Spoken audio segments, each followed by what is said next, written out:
ಒಂದೇ ವಾರದಲ್ಲಿ ಟೊಮೆಟೊ ದರ ದಿಢೀರ್ ದುಪ್ಪಟ್ಟಾಗಿದ್ದು ಜನಸಾಮಾನ್ಯರಿಗೆ ಶಾಕ್ ಎದುರಾಗಿದೆ. ಕಳೆದ ವಾರ ಟೊಮೆಟೊ ಕೆಜಿಗೆ 30ರಿಂದ 40 ರೂಪಾಯಿಗೆ ಮಾರಾಟವಾಗ್ತಿತ್ತು. ಪ್ರಸ್ತುತ ಕೆಜಿಗೆ 70ರಿಂದ 80 ರೂಪಾಯಿಗೆ ಮಾರಾಟವಾಗ್ತಿದೆ.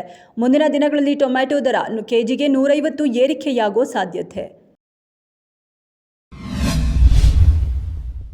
ವಿದ್ಯುತ್ ಶಾಕ್ ತಗುಲಿ 24 ವರ್ಷದ ಯುವತಿ ಜೀವ ಕಳೆದುಕೊಂಡ ದಾರುಣ ಘಟನೆ.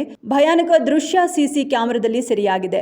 ಮನೆಗೆ ಹಾಕಿದ್ದ ಮೋಟಾರ್ ಬಂದ್ ಮಾಡಲು ಹೋಗಿದ್ದ ವೇಳೆ ವಿದ್ಯುತ್ ತಗುಲಿ ಮೇಘನಾ ತೀವ್ರ ಅಸ್ವಸ್ಥಗೊಂಡಿದ್ದಾಳೆ. ಹುಬ್ಬಳ್ಳಿಯ ಕಿಮ್ಸ್ ಆಸ್ಪತ್ರೆಗೆ ರವಾನಿಸಲಾಗಿತ್ತು. ಚಿಕಿತ್ಸೆ ಫಲಿಸದೆ ಮೇಘನಾ ಮೃತಪಟ್ಟಿದ್ದಾಳೆ. ಉಪನಗರ ಪೊಲೀಸ್ ಠಾಣಾ ವ್ಯಾಪ್ತಿಯಲ್ಲಿ ದುರ್ಘಟನೆ ಸಂಭವಿಸಿದೆ.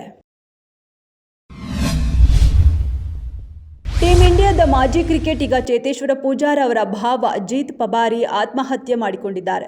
ಕಳೆದ ವರ್ಷ ನವೆಂಬರ್ 26ರಂದು ಪವಾರ್ ಮೇಲೆ ಅತ್ಯಾಚಾರದ ಆರೋಪ ಕೇಳಿಬಂದಿತ್ತು.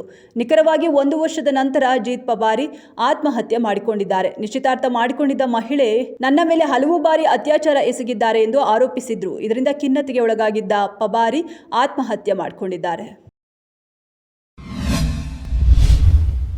ನವೆಂಬರ್ 28ರಂದು ಪ್ರಧಾನಿ ನರೇಂದ್ರ ಮೋದಿ ಅವರು ಉಡುಪಿಯ ಶ್ರೀಕೃಷ್ಣ ಮಠಕ್ಕೆ ಭೇಟಿ ನೀಡಲಿದ್ದು ಲಕ್ಷಕಂಠ ಗೀತಾ ಪಾರಾಯಣದಲ್ಲಿ ಭಾಗವಹಿಸಲಿದ್ದಾರೆ. ಆದಿ ಉಡುಪಿಯಿಂದ ನಾರಾಯಣಗುರು ಸರ್ಕಲ್ವರೆಗೆ ಭವ್ಯ ರೋಡ್ ಶೋ ನಡೆಸಲಿದ್ದು ಪಟ್ಟಣದಲ್ಲಿ ವ್ಯಾಪಕ ಸಿದ್ಧತೆಗಳು ನಡೆದಿವೆ.